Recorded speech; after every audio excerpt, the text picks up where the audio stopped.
As you may or may not know, my wife and I just got back from Vegas. It was a great trip. We ate, we drank, we had a blast. But then we got home and looked at the credit card, and I gotta say, it doesn't matter how much fun you're having, $25 for a drink is a ripoff. Frickin' Vegas.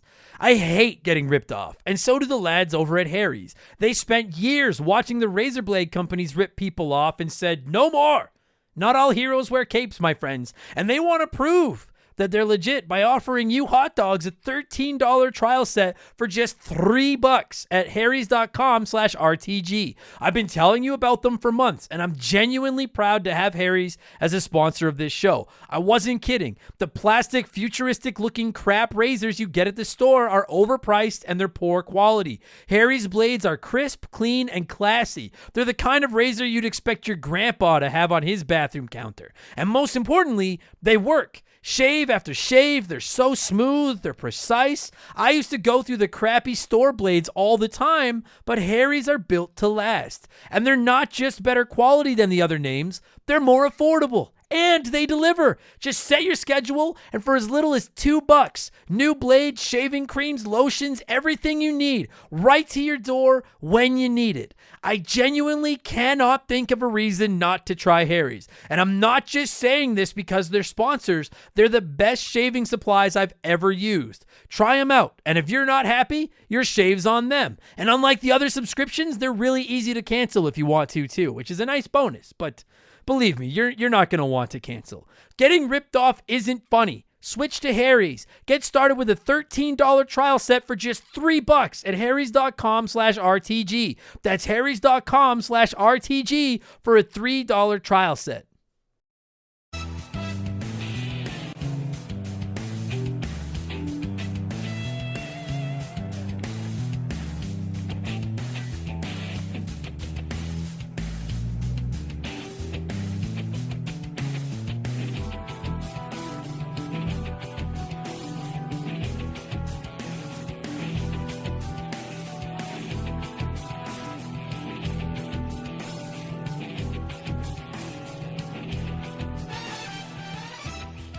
What's up, everybody? Welcome back to Remember the Game. It is my retro gaming podcast where every week a buddy of mine and I sit down and we geek out about the games we played back in the day. My name is Adam Blank. Thank you so much for listening to the show. And this week it is episode 179, and I wanted to talk about a game that just doesn't get the love that it deserves. This is the final Remember the Game of 2021, and we're going out with a bang, or at least a dive, because we're talking soccer or football or footy or whatever it is, wherever you is. We're talking Super Mario Strikers for the Nintendo GameCube, also known as Mario Smash Football on the other side of the pond, which is a fucking way better name for the record.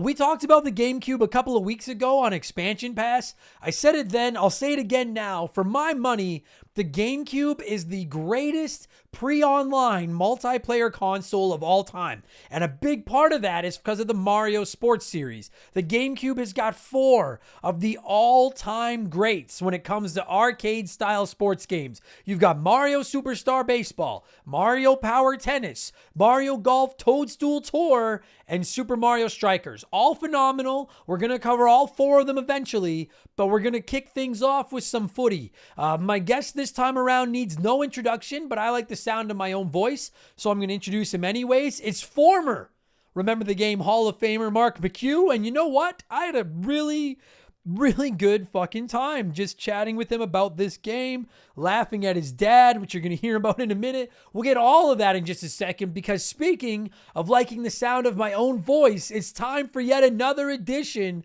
of the Remember the Game infamous intro. Dun, dun, dun, dun, dun, dun, dun. And if you're new to the podcast, welcome aboard. Consider this your warning. Our intros are kind of long, but they're not boring. It's like soccer if something actually happened during a soccer game. And listen, like I take a lot of shots at soccer on the podcast this week. So if you're a soccer fan, please have thicker skin than the athletes that play your sport. Okay? I'm a piece of shit. And listen, before I get into anything else, if my voice sounds a little bit more prepubescent than it normally does, there's two reasons for that. Number one, this is my third podcast in 24 hours because I'm trying to get all of them out for the holidays. We actually just recorded this week's expansion pass about 2 hours ago, and now I'm doing this. So I'm just doing a lot of talking, and I'm also still coming off of my 24-hour charity stream that happened this past weekend, which was a huge success. Before I get into anything else, just let me say thank you to everyone that came by, whether you just hung out, whether you just donated, whether you did both. As of Sunday morning, when I signed off that 24-hour stream, we had raised just over $9,600 Canadian for the Stollery Children's Hospital. Donations are still trickling in. We're at about $9,925 as of this recording, and you can still donate at rememberthegamepodcast.com. The donation link is open until December 31st. You get a tax receipt for anything you donate, and if you make at least a $20 donation, you're going to be entered into prize draws for a game of your choice, some Remember the Game merchandise, and the grand prize, depending on how you value your prizes, I suppose, is somebody is going to win a chance to be my guest on an episode of Remember the Game in the new year. So rememberthegamepodcast.com if you're still interested in swinging by and making a donation. And again, we fucking, dude, whether we hit that $10,000 mark or not, we came within $100 of raising $10,000 for the Stollery Children's Hospital. Totally worth it. I was exhausted for 2 days. I'm still kind of tired. If my voice sounds like it's because I fucking am. But you guys made all the difference. You guys are all heroes. So thank you all so much for the support. We also have merchandise. Normally I plug it a lot better than I'm going to this week because I'm more interested in donations for the Stollery. But we do have hoodies, t-shirts, coffee mugs, tank tops, posters, all kinds of stuff, rocking badass art drawn by my man Joe. You can check his art out at 4545creative.com. And again, our merchandise is available at rememberthegamepodcast.com if you want to swing by. A great way to support the show. And of course, if you don't like clothes, you can always check out our Patreon. And don't forget, 50% of my Patreon this month is being donated to the Stollery as well. We donated $1,500 during my 24-hour stream on behalf of Remember the Game, and I'll be topping that up with half of anything else that comes in between now and New Year's Eve. And it's not just helping the kids. You get a fucking ton of value for just $2 a month. You get 2 additional podcasts every week. You get exclusive access to both my gaming discussion podcast, Expansion Pass, every Thursday morning, and my gaming news podcast, Game Patch, every Friday morning. You also get instant access to over 150 previous bonus podcasts. On Game Patch every Friday, I look at all the biggest news in modern video games. I add in my opinions and some profanity and stuff like that. And Expansion Pass is a different show every Thursday. We do game rankings. We look back at characters. We look back at franchises, consoles. We do some more comedy-centric episodes. There's game reviews.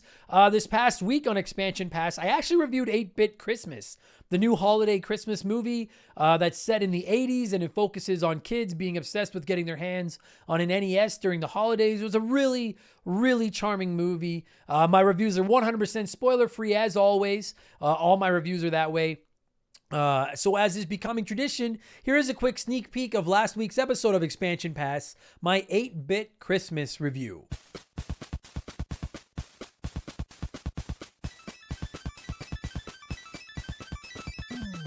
I love the character of Jake, but I like the other kids that Jake's friends with too, because some of them are just cool kids that also want NESs and also want to be the cool kid that plays with them. There's like, there's the one, what the fuck is his name? Doesn't matter. There's one kid that's like, the chronic liar.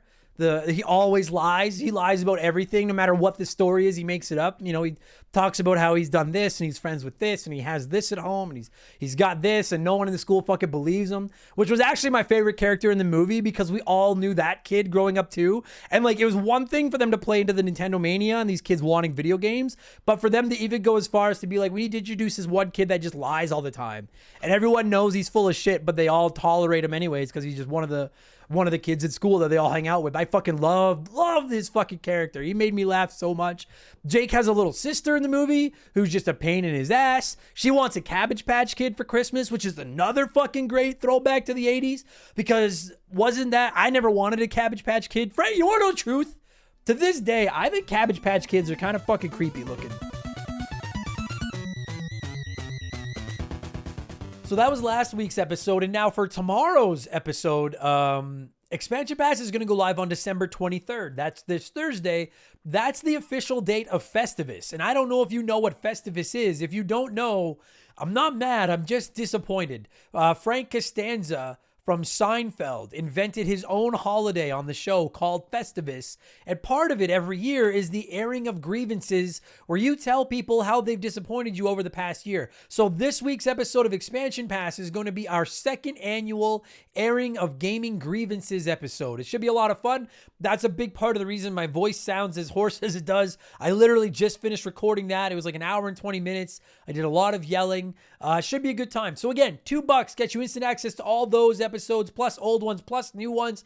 Plus you can you get access to our Discord with tons of channels talking games, movies, Ninja Turtles. There's pet pictures. We talk about the podcast, all kinds of fun stuff. You can join our Discord. You get a chance to vote in our Patreon poll at the beginning of every month. You can submit comments to be read on all of our podcasts. You can DM with me to your heart's content, and you get a shout out and get to hear me mispronounce your name like I'm about to do to a whole bunch of these people. A huge thank you to all of our newest Patreons: Big Sum 1, Sean Turner, Trey Deep, Dawson 370, Space Monkey Mafia, Mike Snelling, Bill Kirby, Lucas Pico, Ben, Red Sparrows 11, Sir Tillmans. Guys suck at this. Justin Woodward, Biddy, Datlock JV, Andrew Pritchard, Ben Paul, A Brutiful Dude, and Jeff Kraft. Thank you all so much. Welcome to Remember the Game Industries. If I mispronounced your name, wear it as a badge of honor. Patreon.com/Remember the Game if you are interested. And that's everything. I'm on Twitch and stuff, but I won't be on there much for the rest of the year, so I'm not going to worry about plugging that. I'll plug that next time. So thank you guys all again so much for the support. It's been this year has been phenomenal for Remember the Game. I'll get more into blowing smoke up all your asses at the end of the podcast. Let's get going. Our opening segment on the show is Blowing in the Cartridge. I read a few comments and questions from our Patreons, usually gaming related, but not always. And we call this segment Blowing in the Cartridge. He blows all right. He blows big time. That's it, honey. Get into the spirit. Let's blow. And before I start reading Patreon comments, we've received a ton of new reviews lately on different podcast services. So I wanted to say thank you all very much for the kind words. I also would like to shout out, apparently you can leave 5-star I guess you could leave under 5 stars if you want to, but you can leave reviews on Spotify now, which is where most of our people listen to the show. So it seems very complicated, but if you find it and you're like, hey, Adam's podcast doesn't suck, drop that 5 stars in there. I'd appreciate it. But we've got a ton of new reviews lately, and I really appreciate it. Thank you for all the kind words. I wanted to shout out Subdued, who left me a 5-star review and said he didn't know what double seeker probation was. If you don't know, I regularly put our listeners on double secret probation, which is from the movie National Lampoon's Animal House.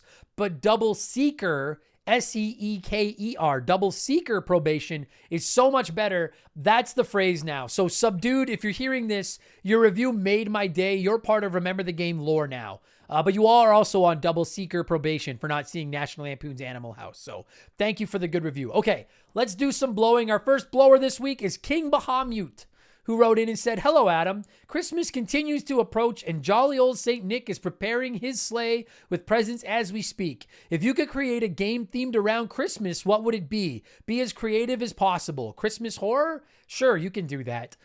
You know what? Honestly, King, I didn't have to think about this for more than about 2 seconds. I would do a business simulation game. It would be like Santa's Workshop Simulator 2022, where you have to like make all the hot items and get them all out, but you still have to be profitable by sending other Santas out to the malls. But the better Santas you hire, the better reviews they get at the malls, and then the better feedback you get and stuff like that. And then you actually have to do all the deliveries, and you can upgrade your sleigh to get all the deliveries done faster and things. That fucking boom. Santa's Workshop Simulator 2022 coming 2024, because it's probably going to be delayed like every other game ever over the last 2 years has been. Thanks for writing in, Bahamut. I like that. Mike Snelling wrote in on Patreon and said, "Hey Adam, do you prefer online multiplayer or real life multiplayer? I gave up online because of the bullshit and cheating and attitudes of people. I also don't have enough time to play to justify the cost of the mandatory memberships, but I still really enjoy sharing real space with friends and just playing games. Some of my best gaming memories are in my 20s playing Halo 1 and 2 until dawn. I was the biggest pistol bitch with a few Xboxes wired together in multiple rooms. The booze was flowing and the shit talking was epic. Times like that can never be recreated virtually, in my opinion." I agree with you 100%, Mike. I don't play a ton of online multiplayer, but I have the softest of soft sparts and soft sparts. What's this?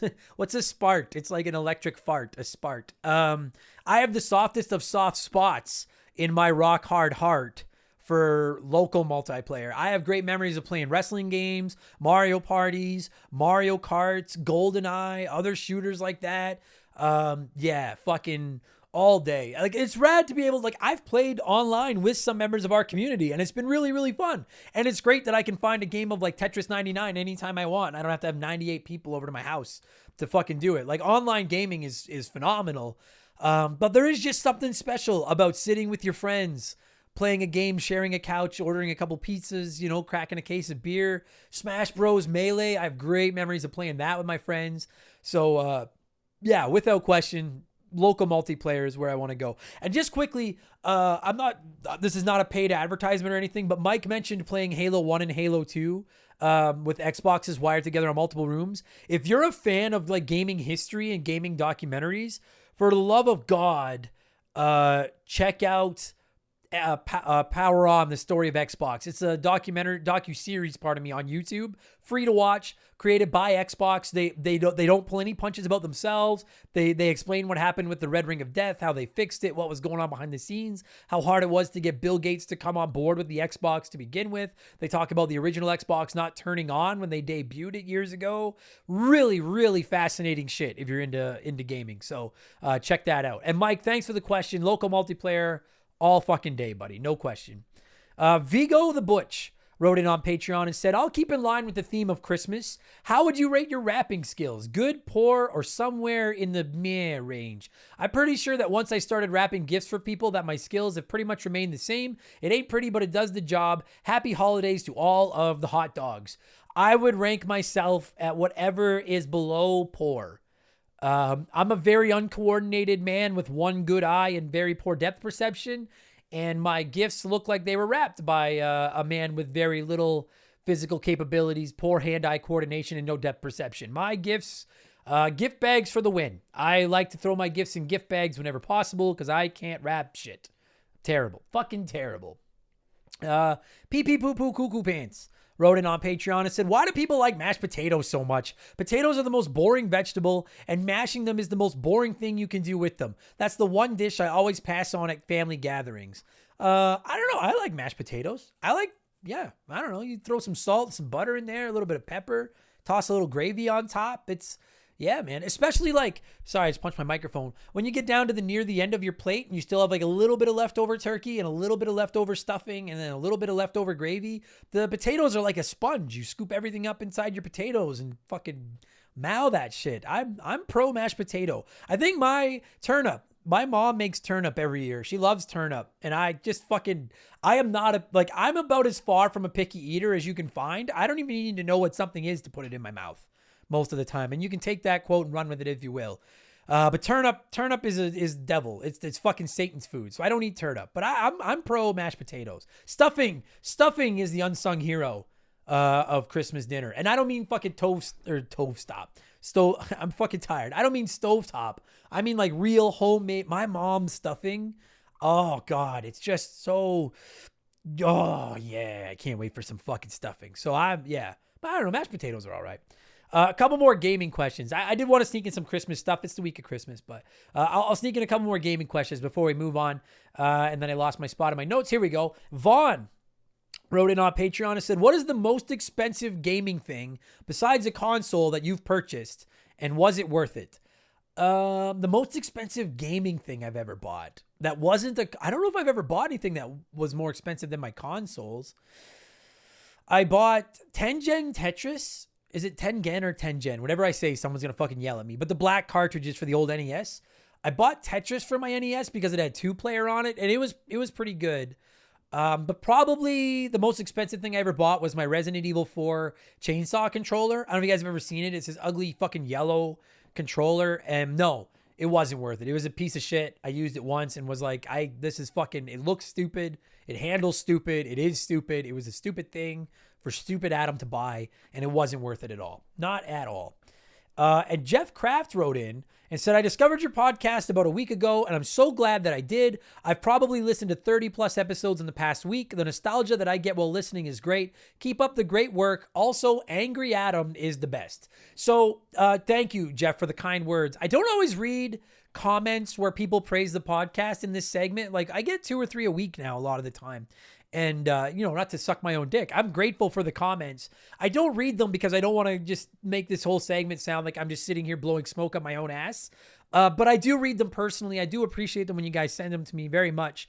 I'm here to blow you guys, not the other way around. The reason I read your comment, Jeff, is because Angry Adam has been coming up a lot as people have discovered the podcast, particularly from the Echo the Dolphin and Mario is Missing episodes. I just wanted to say to all of our people that are listening to the show, that are maybe newer to the show, people that are like, Angry Adam, man, I want more Angry Adam. They kept popping up on the 24-hour stream. Break out Angry Adam. Don't encourage him.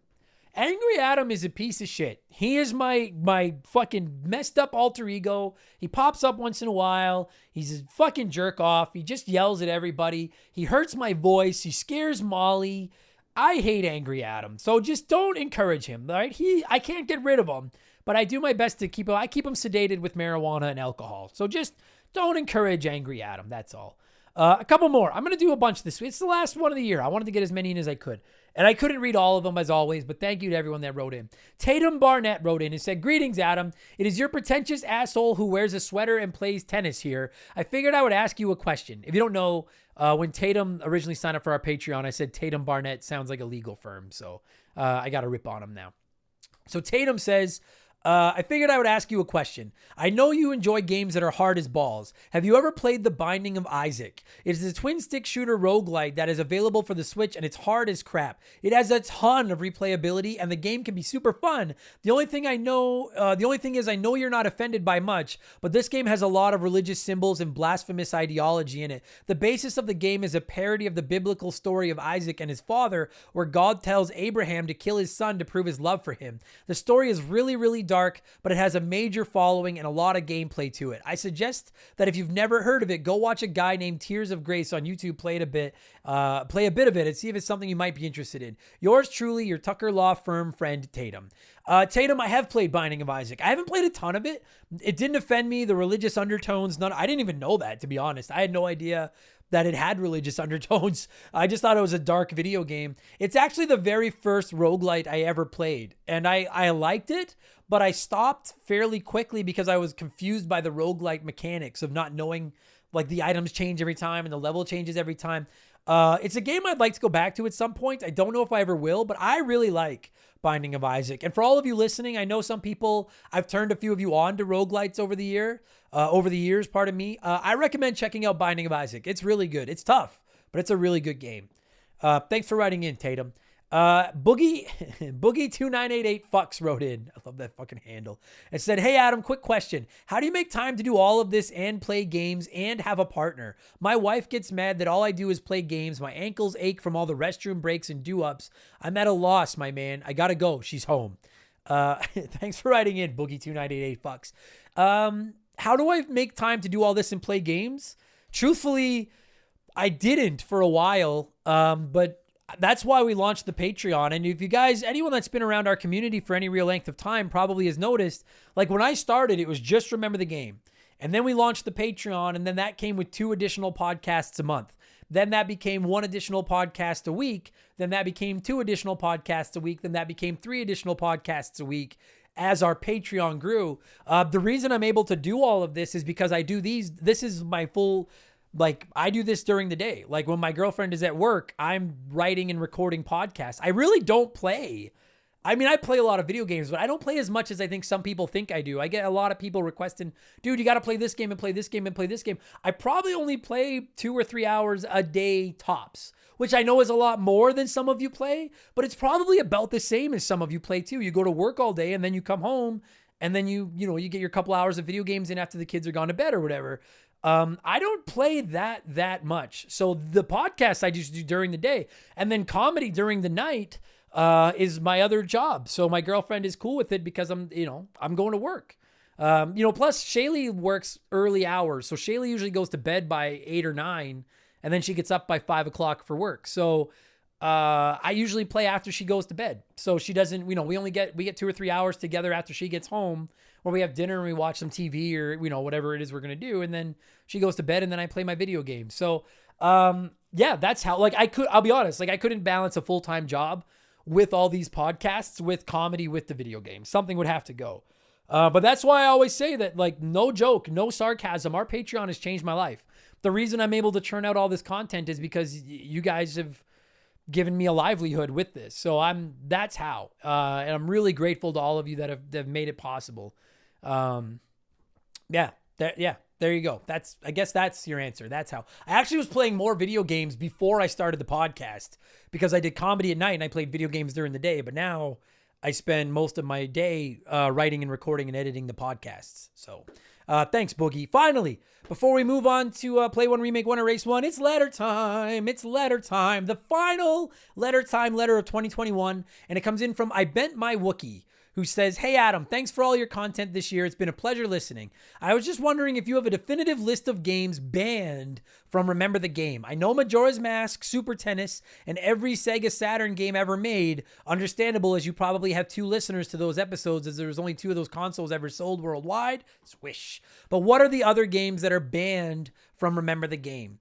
I hope you and your family have a great Christmas, and I look forward to listening again next year. Thank you very much. I Bet My Wookie." Yeah, so I actually get asked this sometimes. One of the things I'm gonna add to the Discord, our Discord over the holidays, is a frequently asked questions. And it's going to be stuff like some of the terms we use, some of the games that are banned, because as we get new listeners, they're like, dude, there's 179 of these. I don't understand where Double Seeker Probation came from. Why is Mark McHugh not allowed in the Hall of Fame? Why won't you play Majora's Mask? So just as a quick heads up, there's not a ton of games that are definitively banned from Remember the Game. So just to quickly give you guys a heads up, Majora's Mask is one that's, I'm not going to lie to you, there's a possibility that Majora's Mask gets an episode in 2022. I've got some plans for it, and I'm not going to tell anyone what they are, as I'm not sure if it's going to happen or not yet, because I'm worried that it's going to piss some people off, because we're going to kind of go off script with it. But I just don't like that game. And people, I've gotten 3 emails just in December from people trying to convince me to play Majora's Mask. I've tried it. People are like, you got to give it another chance. I promise you, I tried it on the 64. I've tried it on the 3DS 3 times. I tried it on the virtual consoles. I just don't like it. And I know how important that game is to a lot of people. So I don't want to do an episode about it, because I'm just going to murder it. At least Ocarina of Time, I don't love that game either, but I respect what it does. So I gave it a decent review, even though I voiced my criticisms of it. I don't have any respect for Majora's Mask. I just hate that fucking game. So I won't review it. So that one is banned. I've been asked to do a lot of PC games. I'm not going to issue a blanket statement of banning all PC games, but I just want people to understand, I didn't grow up playing PC. So the Command and Conquers, the Age of Empires, I can't think of, I don't even know, we've done Roller Coaster Tycoon, we've done Doom, we did Oregon Trail, but I didn't grow up playing any of those games, and I just don't think they'll have aged well if I was to sit down and try to play them now. I don't like playing on PC, so it's not a blanket statement to say that PC games are banned, but if you're holding out hope for a lot more PC episodes in the future, don't hold out hope, because I don't really enjoy them. I don't play a lot of them. I probably am not going to do too many PC games in the future. Super Tennis is only banned to piss off my friend Makeshift, because he loves that game, so I ban it to fuck with him. And the Sega Saturn is banned because I just like to fuck around with the Sega Saturn community. I'm not going to sit here and promise that I'll play every game people recommend, because I won't. There's way too many games. I'll never get to all of them. And as our audience grows, I get more and more and more and more suggestions. If I decided to play every game that people have asked me to cover on the podcast, I'd be gaming nonstop for about 10 years. So Never say never when it comes to most games. The only ones off the top of my head that are definitively, I'm personally never going to cover them on the show, are Majora's Mask and probably, the Sega Saturn, Majora's Mask, and most PC games. Because they're just over my head, and they're just elements that I don't understand. But other than that, never say never. But just if you've been messaging me about, hey, you should really play this and really play this, the list has grown. It's longer than Chris Jericho's list of holds. It's longer than Homer's revenge lists. I'll never get to everything. So I do my best. But Majora's Mask, there you go. I hope now everybody understands why I just refuse to cover that game on the show. All right? Thanks to everybody that wrote in and everyone that blew in the cartridge this year. I really, really appreciate it. We still have more segments to go, so let's change things up and let's get into our Smash Hits segment, the official game show of Remember the Game Industries for the final time this year. Play one, remake one, erase one.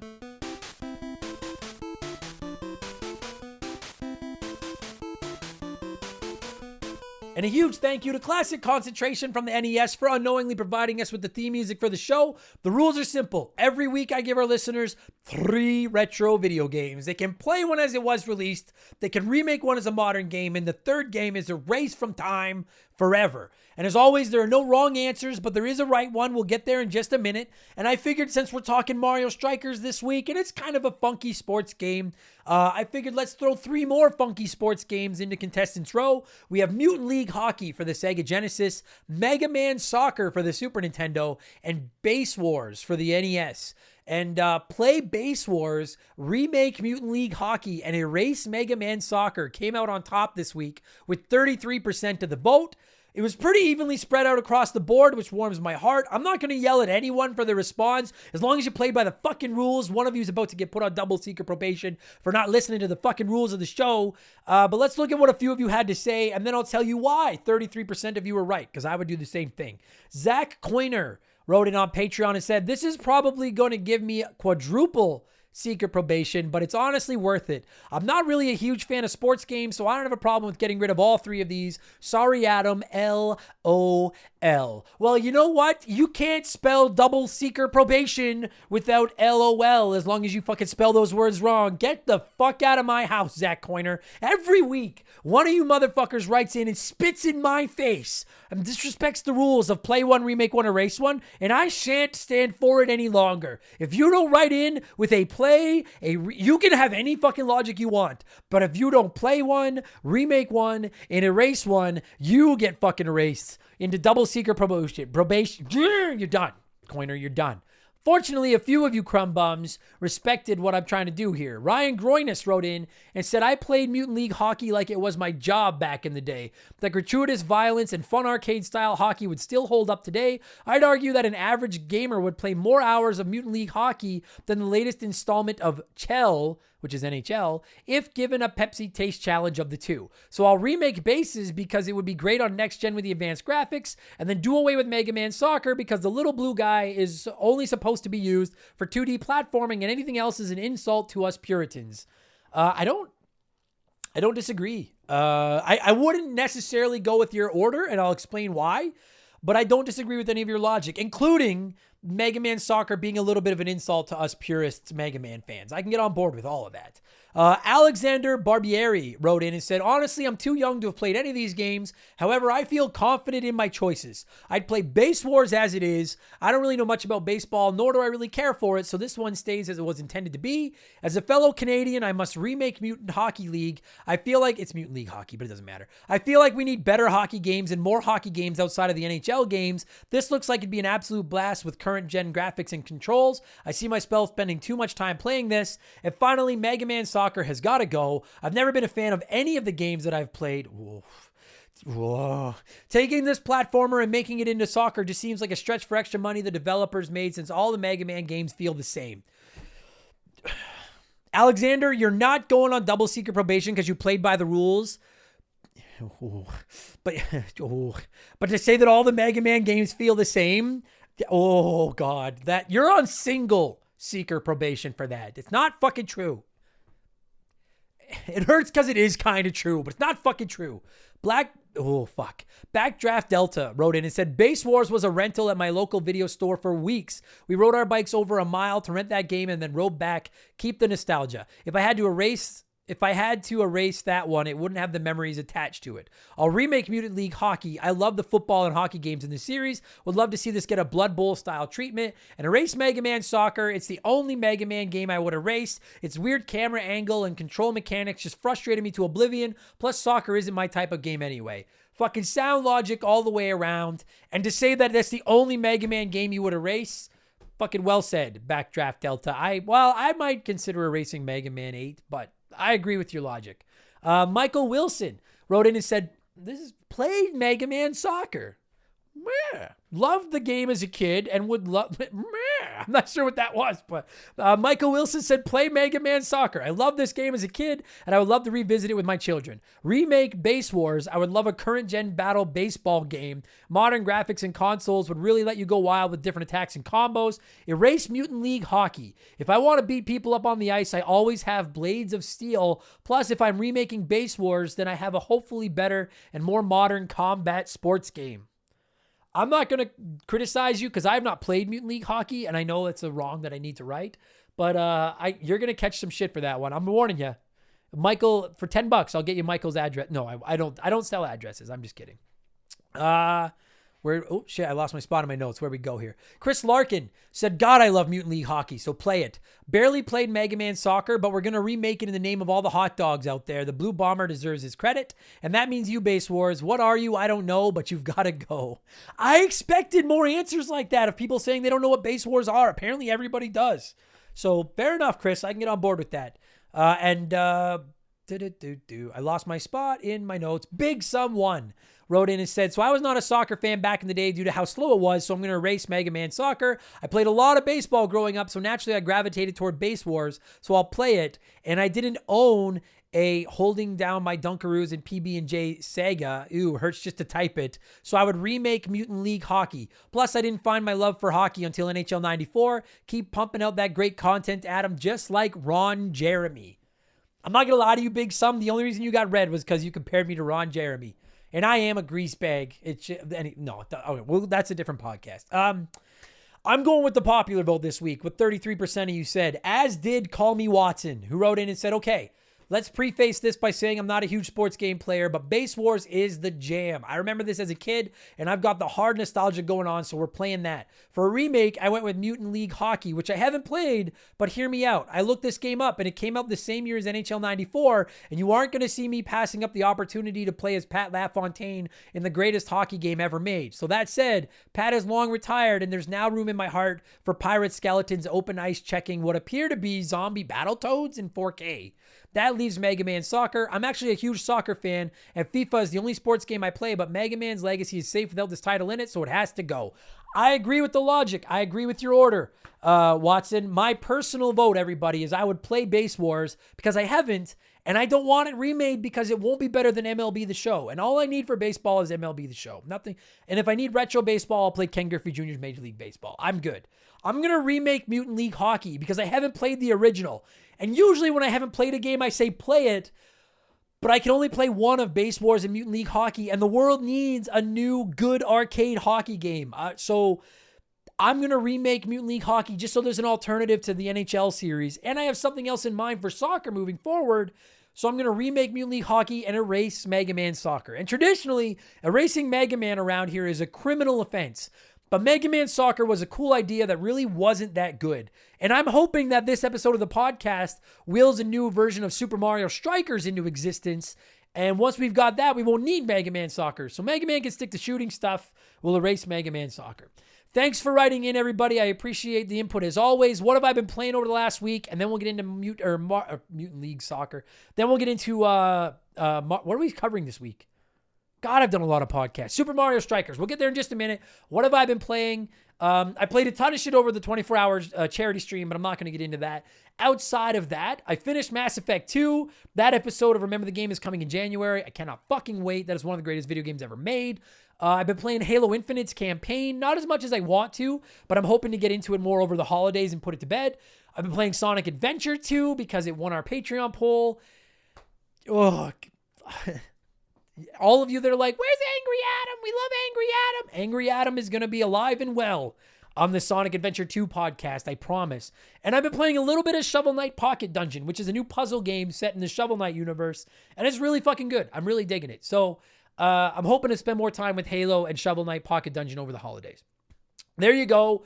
Let's talk Mario Strikers, the main event. That's why you're all here. I'd like to give a few of you a chance to share your thoughts on the game before my buddy and I ramble for a while. And I got a lot of comments. I'm going to try to rip through a bunch of them here. Dan Wagner said, "Oh, baby, here we go. This game is an absolute gem. I personally think this is the peak of Mario sports games. This game has been out for over 16 years, and my friends and I have never gotten tired of smashing each other into walls, seeking revenge with stupid over-the-top items, or trying our best to knock that god-tier goalie on his ass. We still pick up and play this game constantly, and I don't see that ever really changing at this point." That warms my heart, Dan, to hear that you're still playing this game because it's so fucking good.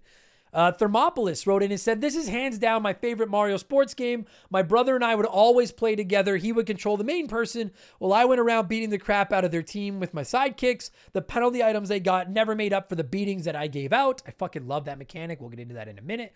Frosty Feet 492 wrote in and said, "This game is fantastic. My favorite Mario sports title. It wasn't the deepest game, but man, was it fun. Let me set the stage. You're down by 1, 10 seconds left, and the field looks like the aftermath of a World War II battle. Your overpowered crocodile goalie just made a diving save and hurls the ball down the sideline to your captain, Wario in my case." Me as well, actually, Frosty.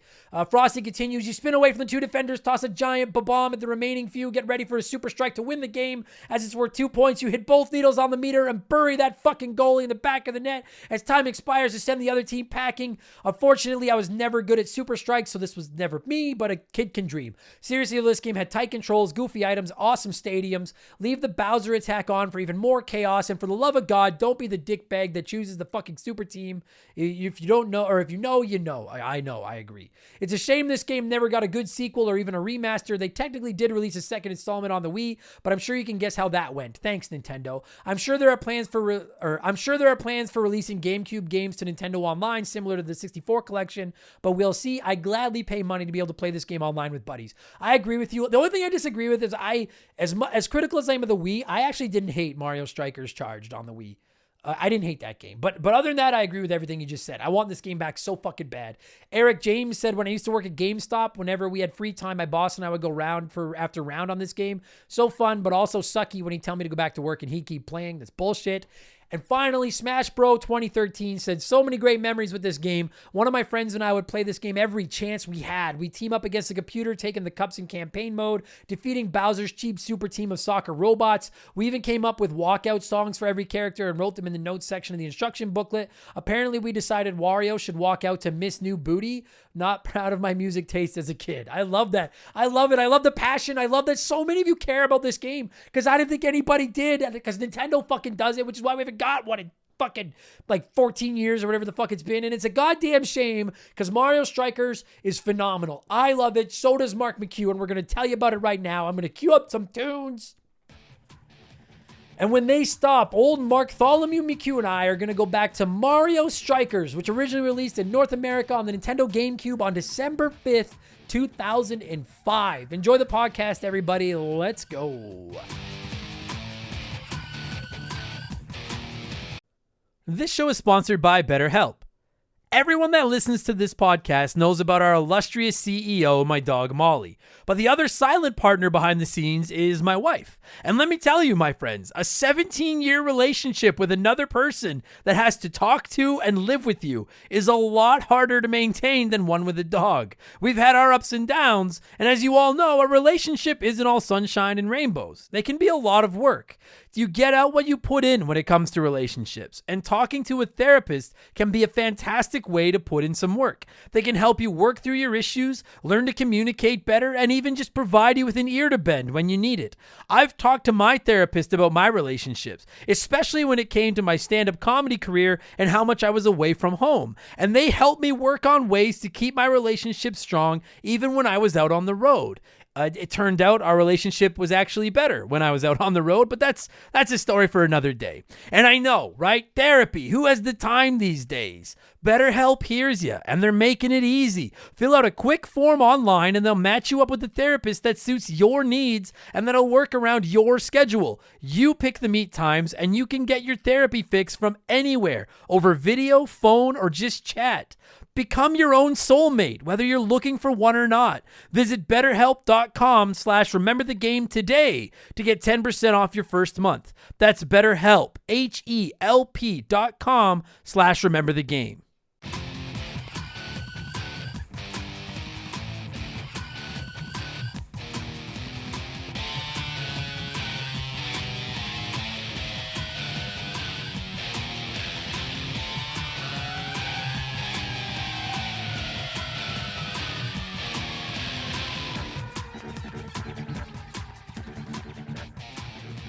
Okay, so joining me via the blank phone this week for the final Remember the Game of 2021, which I think we can all agree was kind of a stinky year. Like, there were some good things, but overall, 2021 kind of smelly, not great.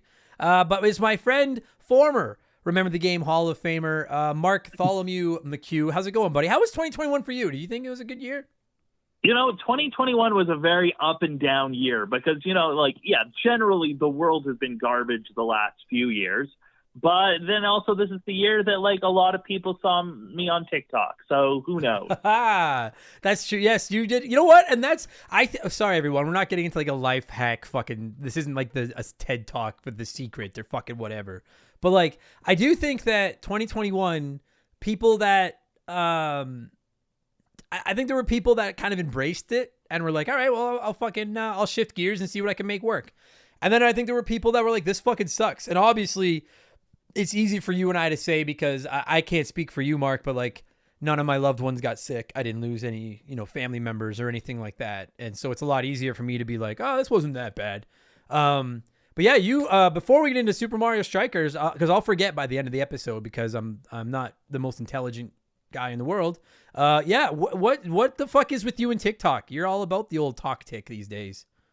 Yeah, because it's just that's where people are now. That's where people are being introduced to new shit now. It's the place to be, as Frank Costanza would say. The place to be. So where? It's exactly the place to be. So where? I'll try. I'm gonna fucking. You know what? No. You know what, Mark? Do not plug it now. Don't let me forget. Because if you plug it now, by the end of the podcast, everyone's gonna forget. So we're going to plug your TikTok at the end. If I forget, fucking step up. Fucking put me in my place and don't let me forget to plug your TikTok at the end. Okay, we'll do it. But for now, we're talking Super Mario Strikers. And if TikTok is where all the cool kids are now, well, let me tell you something, my friend. Super Mario Strikers is where the cool kids were 15 years ago. Because this game is fucking superb. Mark. This game, and I actually do have an emotional connection to this game. Go for it. Because I'll tell you, Adam, I've played this game once. I've played this game once in my whole life, but it was back in college. I was in a program. We're all very close together. We're all a close-knit community. And one of the girls in this program in our first year ended up committing suicide. And it was really, really tough for us as a group. And she was living with one of our friends. And because he didn't want to spend every night by himself in this house, we would go over there and just spend nights hanging out with it. So the night of the funeral, we went back to his house and we spent all night playing Mario Strikers. And it was just fantastic. And then we played the game with Donkey Kong and the bongos. Oh, yeah, okay. Yeah, Jungle Beat or whatever it was called. Yeah. Wow, holy shit. I'm not going to lie to you guys. I didn't know that. Mark and I, the only thing I said to Mark before we started the podcast was, I just wanted you to let you know, if you hate this game and you're coming on here to shit on it, that's fine, but we're going to butt heads because I worship the ground that this game walks on. And you were just like, okay. And I didn't know where you were going to go with it. So I'm sorry to hear about your friend, but so that is a special game. Jesus, holy cow. I'm glad. So that's that. Every time I think about that game, I just think about that time. This game, I think about that time in my life. Well, I got to tell you, first of all, am I ever fucking glad that I wasn't just coming on here to shit on this game?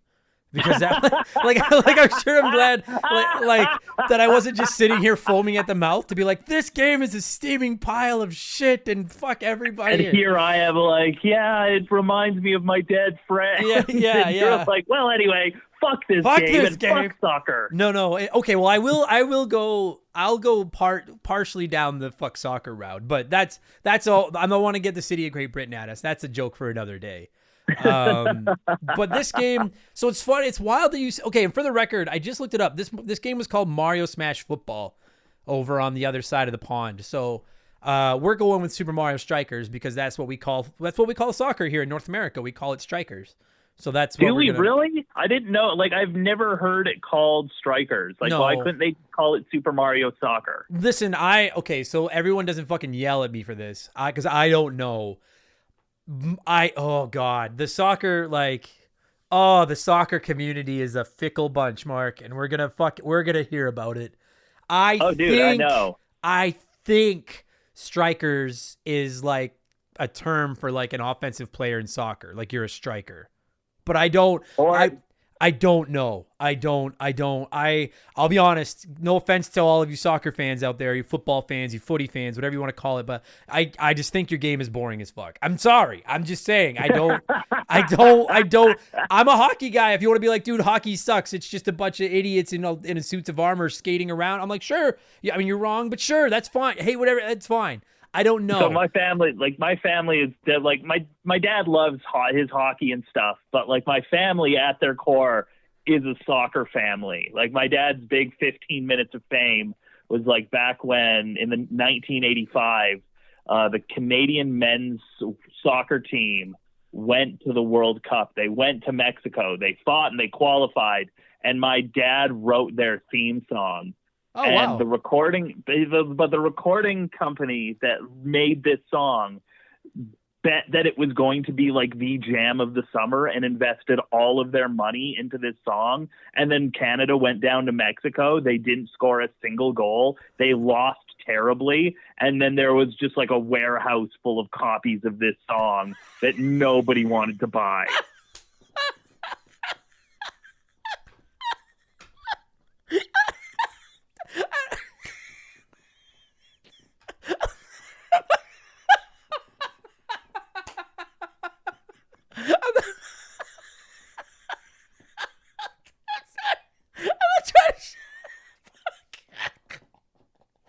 I think I killed Adam. I'm not trying to shit on your dad.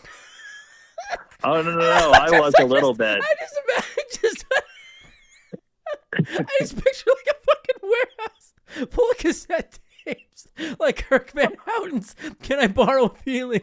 But it's Mark McHugh's dad's fucking soccer theme. And there's just nobody fucking wants it. Can I borrow a feeling? I'm sorry. Okay. So we are eventually going to talk about the actual game. We are. And the best part is like I know you pretty well, and you're telling this story about how Canada going to this fucking World Cup was this big deal for your dad, and I was thinking like, holy fuck, I don't know Mark's dad. I was like, I'm fucking crying. I'm like, Mark's dad is like a soccer player. Holy shit, I didn't know that. I was like, how do you not know what a striker is when your old man played on the fucking national team? And then you're like, no, my old man wrote a song for the national team, and we don't talk about that song because our fucking team got disgraced on a national stage. And the and the company that invested in this song went out of business. It's not funny, but it is. Fuck. My dad ruined somebody's dream with a song he wrote. Holy Christ, my fucking stomach hurts. That's going to do it for this week's episode, everybody. Thank you for now. Oh my God. I hope your dad doesn't listen to this. If you're listening, Mr. McHugh, I'm sorry. Fuck me. That's holy shit. Okay. Okay. So, holy fuck, my stomach hurts. I'm not editing that out. I'm tempted to. I'm like, no, I'm going to leave that. Yeah, do it. Holy Christ. Okay. Okay. We're talking about... No. Okay, we're talking Mario Strikers. This has been a fucking emotional roller coaster. We've had people passing away. We've got businesses going under. Mark's dad's fucking dreams being fucking shattered. When we're talking Mario Strikers, so Mark, you've only ever played this one. Fuck, that's funny. One day in your life. Albeit, I assume I've been watching Let's Plays the last few days just so that like I know what I'm talking about. Sure. Yeah. Okay. So, I won't lie to everybody that's listening to this. Whenever we cover a game on the show that like I don't know like the back of my hand, like if it's something like Super Mario Brothers, like I'm like I don't need to replay that game. I've played that game so many fucking times I could talk about that game in my sleep. But like Mario Strikers is one that I played the fuck out of when it came out, but I haven't played it in like fucking probably 12, 13 years. And I usually go out of my way to try to replay games for the podcast before we get talking about them. But as I'm sure you all know, GameCube, Nintendo refuses to acknowledge that the Nintendo GameCube ever existed. Those games are never going to be available anywhere fucking ever again. And Mario Strikers is one of the ones that's near the top of the list of games that I would like to acquire for my small but slowly growing GameCube collection. So we're both kind of working off of Let's Plays and retrospectives and looking back on the show and our memories and stuff of playing it. I'm not trying to make a joke about it. Fortunately, I don't have a friend that passed away that I associate with this game, but I do have like, dude, my friends and I, this was right around when I started getting back into gaming after getting out of like my bar hopping phase and stuff. And my friends and I would play this game for fucking hours and hours and hours at a time and just laugh. And I think it just needs to be said, the Nintendo GameCube, which we covered on Expansion Pass a few weeks ago, like I would argue that it might be the greatest multiplayer console of all time. I mean, because like they had so many fucking bangers like this, and like the Mario parties on it were fantastic. It had that Mario Kart game. What was it called? Double Dash. The Double Dash. Yeah. Like the GameCube was really the console of the most experimentation. Absolutely. I would say pre-online, because I don't think it's fair to compare like couch online compared to like, you know, you can fire up Fortnite now and in 15 seconds you can play a game against 100 other people or fucking whatever it is. But like in the couch co-op days, I'll die on the hill that the Nintendo GameCube is the prominent multiplayer system. And even, dude, like you mentioned Mario Party, which is dope. Mario Kart Double Dash is fucking awesome. There's obviously wrestling games and all that kind of stuff. But like if you literally just go with Mario sports games, and not even Mario Kart, but like Mario sports games, the GameCube has got the fucking like the holy quartet, because you had Mario Superstar Baseball or whatever it was called, which was an underrated baseball game that I wish they would bring back. It had Mario Tennis. For my money, my all-time favorite Mario sports game is Mario Tennis on the Nintendo GameCube. I love that game. The Toadstool Tour, I think it was called. Mario Golf Toadstool Tour.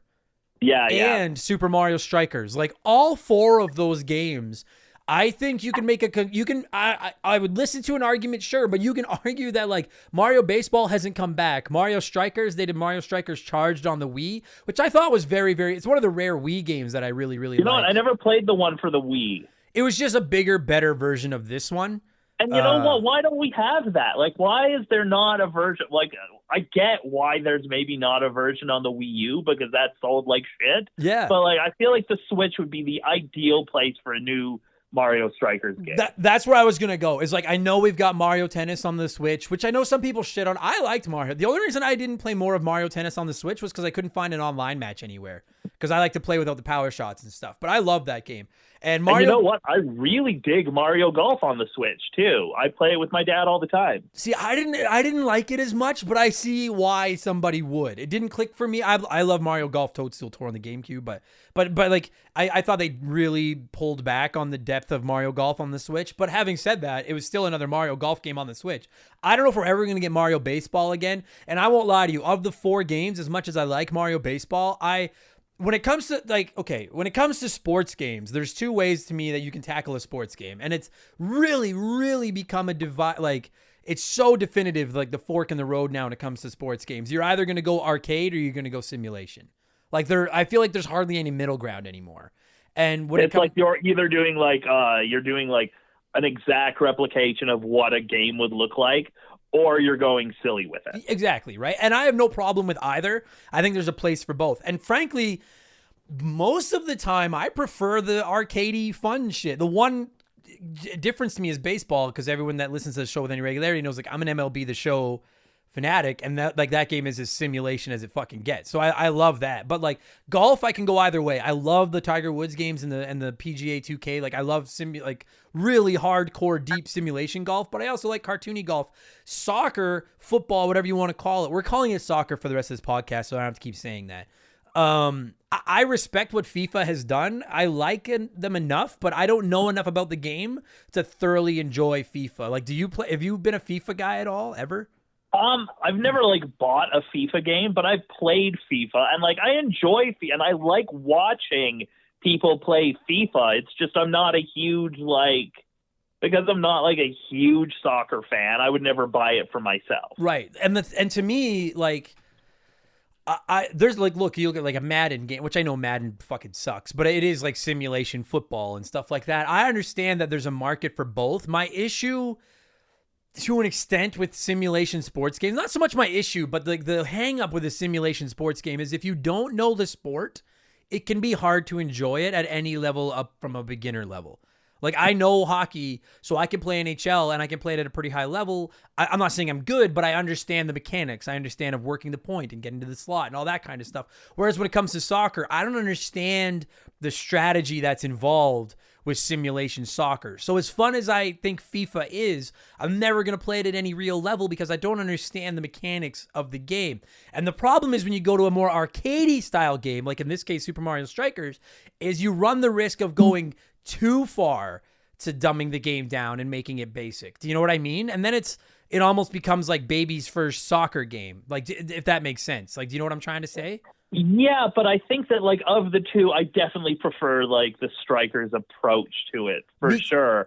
Just because it's a game I wasn't particularly interested in, but they added a bunch of like bells and whistles to it. And that's where I was going to go is like, I mean, I would argue that all four of those GameCube Mario games, Mario Golf, Toadstool Tour, which for the record, we have an episode planned on for the first few months in 2022 for anyone wondering, but Mario Golf, Toadstool Tour, Mario's Superstar Baseball or whatever it was called, Mario Power Tennis, and Super Mario Strikers, in my opinion, all four of them do a phenomenal job of going to that arcade side without going too far into the arcade side where it just, you almost forget what it's trying to be. Like, I would argue that Super Mario Strikers almost plays like hockey soccer, but in like the best possible way. It's just so anyone can pick up and play it, but there's enough depth there that anyone that's really into soccer can have just as much fun as an idiot like me that hardly knows the rules to soccer. Do you know what I'm saying? Like, it's so,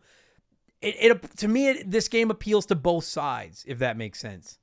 No, 100%, because yeah, it's exactly what you just said. You can like somebody like me who doesn't I know the rules to soccer, but I don't particularly enjoy it. I can pick it up and be like, oh, this is easy. This makes sense. I don't have to there's not a whole lot of tutorial. I mean, you can't even kick the ball out of bounds because there's like a screen that stops it. Yeah, so you don't even have to worry about what happens when you kick the ball out. And that's okay. So that's a great point, because that's where I want it when we start going through the gameplay. Because I have almost nothing negative to say about the gameplay loop in this game, but a couple of minor things that we'll get to later. But it's not a full blown soccer field. It's not like when you look at FIFA, it's classic soccer where it's like these tiny little players on this giant fucking pitch or whatever the fuck they call it. Super Mario Strikers, it's almost like they're playing on like a basketball court, like a mini basketball court, and it's 4v4 and then goalies, which is awesome. And like you brought up a great point, dude. One of my favorite things about this game is that the whole outside of the field is surrounded by an invisible electric fence. That's such a great fucking idea, because first of all, you never have to deal with the ball going out of bounds, which is awesome. And then second of all, you can also hit opponents into the electric fence, which is like, why isn't this part of real? I would watch real soccer if it was 4v4 and you could hit each other into an invisible electric fence. Like, you're right. Like, and so like, to me, that's one of the genius things about this game is there's hardly ever any lulls in the gameplay, because and that's exactly why they did that, because like you watch soccer, like real soccer, and half of it is just like fucking timeouts and like, oh, they've got to go talk to the refs. And there's just so much waiting in soccer. And this is like, no, we're getting rid of all of that. There, you can't kick the ball out. It's all electric nets. And also we're going to have like big red shells and shit. Yeah, it's, oh God, dude. I like, even if they didn't have the electrocuting walls, if it was just, like if that field didn't, if the walls, the invisible electric walls didn't shock you, they were just there to keep the ball in play at all times, I would have been okay with that. But the fact that you can like add that strategy into it, like when we would, like we got really into this fucking game back when we used to play it all the time. And you would like, the ball would be in the corner near that fucking wall. And like my buddy and I would both be like, fuck. Like neither of us wants to be the one that goes in to get it because the other one knows he's going to fucking hit him into that goddamn electric wall. But you also have to go get it because as soon as you get possession of this ball, you can take the ball from one end of this field to the other in like a half a second. Like it's just... like I call it 4v4 and then goalies, like it's the same as like when I describe hockey, I describe it as 5v5. I don't go 6v6 because, and I am a goalie, so I can say this confidently. We don't count.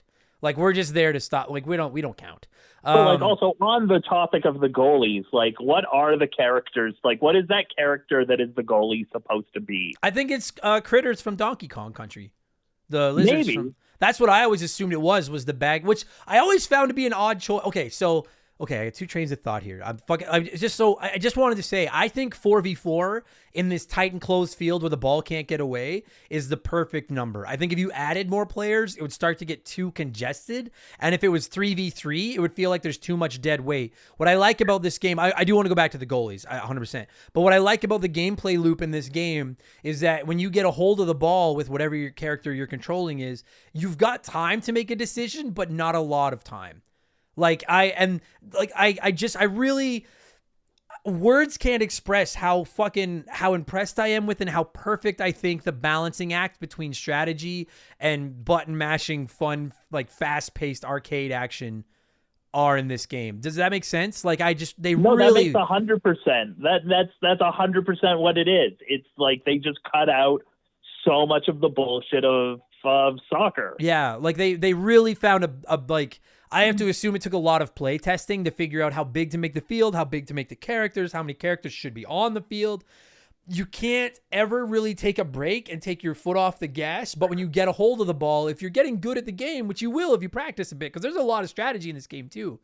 It's perfect. It's the cliche, easy to learn, difficult to master, and it's so perfectly tuned and balanced in this game. I fucking love it. And that electric fence adds a whole nother layer to it. And I saw people, while I was going through the reviews, complaining that there's not a lot of gimmicks as far as the field goes. Like the fields, other than the fact that you can tilt them left or right sometimes, like there's no, you don't slip on the ice. There's no pits that open up where you fall into fire. I think that's something that could have been built on so much in another game. Yeah, I think it's like I think they added more of that kind of stuff in Chargers, but I remember liking this one better.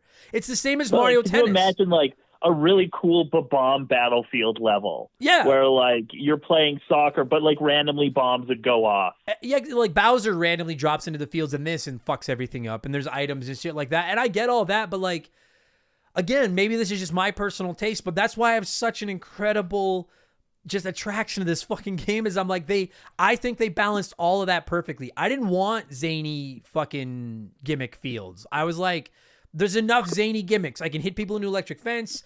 Different players have different little weird attacks and shit that they do. I'm good. I feel like it's just the fine line. You get two people. Speaking of which, it drives me up the fucking wall that Donkey Kong hits the ball with his hands. Yeah, I'll give you that. That fucking kind of bugs me. That's like the one big rule of soccer. Yeah, even I know that fucking rule is you can't hit it with your. Yeah, I agree with that. But you know what? He's a stupid monkey. Monkeys are dumb. So, yeah. Okay. Fair. Yeah, but you brought up the goalie, and so like if you've never played this game, everybody, it's 4v4, and then you also have a goalie, and your team is made up of your team captain, which is one of like the notable. Mario, Luigi, Princess, Donkey Kong, Wario, etc. And then you get three lackeys, like your three teammates. and we'll get into them in a minute. But then you also have a goalie, but nobody gets to pick their goalie. Your goalie's just instantly like a Kremling, like a critter, those big green lizards from Donkey Kong Country. And I actually think they're a great choice for the goalie because he's tall and lean and lanky, and he can some of the goalies say, and you never control him other than when he has the ball and you're going to pass it. But some of the saves the goalies come up with in these games, they're fucking spectacular. And I can't think of a Mario character that you could have made the goalies that could have made those fucking big epic saves. Like he's, yeah, you know what? That's fair. Like he's built perfectly to be that tall, skinny goalie. Do you know what I mean? Like the characters that they chose for this game were so bizarre that it kind of gives the game its own identity a little bit. Yeah, it does. And so it's weird when you're like, in theory, your team could be Mario with 3 Hammer Brothers and then a bad guy from Donkey Kong Country as your goalie. And that shouldn't make sense, but it does. And it plays super well. So I like that the goalie is the same one across the board. I like that they didn't make you have to pick a goalie with different stats and different traits. And maybe this isn't going to be a popular opinion among people, but I like that you don't have to control your goalie. I love that it's just random. And you know what? Like one of the things that drives me fucking crazy about NHL, and anyone that plays NHL knows, is if you run into a team with a really hot goalie, you're fucked. And it's so infuriating sometimes. Whereas in this game, all the goalies are equal. And it's just the same guy on every team. And he's a pretty good fucking goalie. I love it. I think that I love the fucking goal. And they're really epic saves that he makes sometimes. It's fucking awesome. I love that goalie. I love that there's such a cinematic quality to this game too. In what? In what sense? As I agree with you, I'm just making sure we're coming at it the same way. Like how? Like what? And just like, yeah, there will be things like with the epic saves with the goalies, and like there are the super moves where you like charge up that kick, and then there's like a cinematic like cut scene while you kick the ball into the net. Yeah, it plays very smooth. Like they never like. So like when I play Mario Tennis, I love Mario Tennis, but I do like it better without the power shots and stuff. I like just straight up basic tennis. The thing is in this game, I feel like the power shots and stuff work because the goalies are designed to be so good that like they can be very tough to beat without your fucking, your captain super shot. But like Mark said, each of the captains in this game, at any time, they can just hold up shoot and build it up to the point where if you get it all the way charged up, then you have to play, it's almost like a mini game where you have to stop twice in like a little green area of like a fast moving, like slider. Is that I'm coming off my 24-hour charity stream. I'm still tired and groggy, but like is that a reasonable explanation? It's like a slider with like a fast moving line and like a line in like a grid, and you've got to stop it really quick, like in the right spot to use your power shot. Yeah, that. But what I like about that is that it's not you don't just hold B down and then do your power shot. You hold B down, then you need to nail these 2 little things. And what the genius is, Mark, and I remember this so vividly now, while you're trying to hit those, the other team's defenders can hit you. So you need to the time doesn't pause for you to do this. No. You have to have it done in like a finite amount of time. Yeah, and you need to set and that's where the strategy comes into place because you basically use your 3 sidekicks, your 3 Toads or your 3 Hammer Brothers or whoever you have is like your other teammates. They can't do the big shot. Only your captain can. And so basically like I remember us playing it as like those 3 are your sacrificial lambs and you're basically using them to try to draw your opponent's defenders away from your captain. Then you need to get the ball to your captain and get the fuck moving with that power shot before somebody hits you. And I also love as a defender, you have a chance to stop the other team's power shot before he can get it off. If you can just get somebody to him and hit him before he gets that shot away.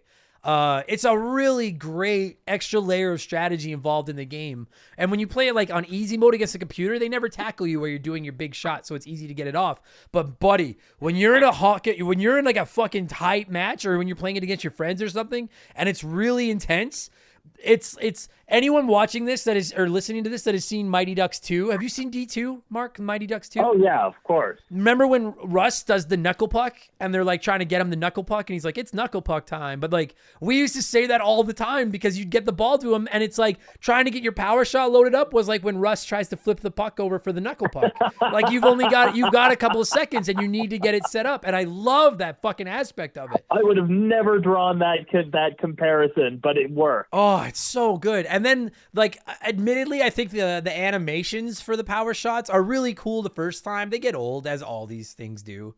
But I always liked Wario because I'm a Wario fan to begin with. And Wario just, like, hits it with his belly and fucking does the big, like, boom, like the fucking big gut bunch and bumps it into the goal that way. I feel like Waluigi is really in his prime in this game. Like, that big, lanky body, it feels like he was made for soccer. Yeah, he does. He looks like a soccer player. He does. I mean that as a compliment to all you soccer fans out there. That's not me being like, oh, fucking everyone that plays soccer is a greasy. I wasn't sure who you were apologizing to, like soccer fans or Waluigi fans. Yeah. Because like Waluigi, he totally looks perfect. And then like when I love it. And the best part is when you get the power shot off. If you don't nail those two little grids where you've got to hit A at just the right moment, then you're still not guaranteed a goal. And if I'm not mistaken, the goalie could, and I might be wrong, and if I am, I'm sorry, I haven't played this game in a long time, but I think the goalie can save your power shot and then whip the ball back at you and like do damage to you if you don't nail the power shot. I might be wrong on that. Oh, really? I want to say that you could. Maybe I'm wrong. But then if you did nail the power shot, you would put the goalie into the net with the ball. It was a guaranteed goal, and you got 2 points out of it. And I love that aspect, too, because that's like a three-pointer in basketball. It's a harder thing to pull off, but it's worth more if you do it. Yeah, like high-risk, high-reward type thing. Yeah, and I remember playing games like that against my friends, and it'd be like a one-goal game, and if you're like in the final 30 seconds, and if you're the team up by a goal, your only focus is to shut down that other team's captain. And if you're the team down by a goal, you're like, if I can score this big goal with my captain, I win. Like, it adds so much more. God, this game is so fucking good. It really is. And it's so insulting that, like, after the Wii one, we never got another one. That's where I was going to go. You mentioned it earlier. Where the fuck is Mario Strikers? I'm always banging the drum for F-Zero. I feel like, okay, here's the thing. Here's the frustrating thing about Nintendo. I think everyone... What? And see, I don't mind if F-Zero kind of gets swallowed up by Mario Kart a little bit. See, okay, I disagree, but that doesn't... There's your point. This is what I was going to say. Everyone that's a Nintendo fan, and for anyone that's newer to our podcast, like I play all the systems, but I'm a Nintendo fanboy. I always have been, I always will be. Everyone that's a Nintendo fan has got a Nintendo franchise that they're like, why don't you bring this back? Like, for me, why? It's Mario is missing. You fucking cunt. I'll fucking close this goddamn podcast down right the fuck. That got a pop from people. I promise you. There are people listening to this that are like, good. And you know what? You know what, Mark? No. It makes sense now. I understand why you're always like, Mario's Missing is great because the soundtrack is good. And now I understand because you grew up in a household where your father's claim to fame is a fucking song that never got played. So I get why you're like, oh, things with great music have to be shown love. Fucking asshole. Fuck, I hate you so much. Fuck, I hate you. Fuck, I'm rattled now. This podcast has been 32 minutes, our chat, and it's like we've gone from dark tones to happy tones to mocking tones to now I'm fucking rattled. Is there, jokes aside though, like the two Nintendo franchises that I want the most a new game in are F-Zero and Super Mario Strikers. Is there Super Mario Strikers? I would love to see I would love to see them do Star Fox and do it well. See?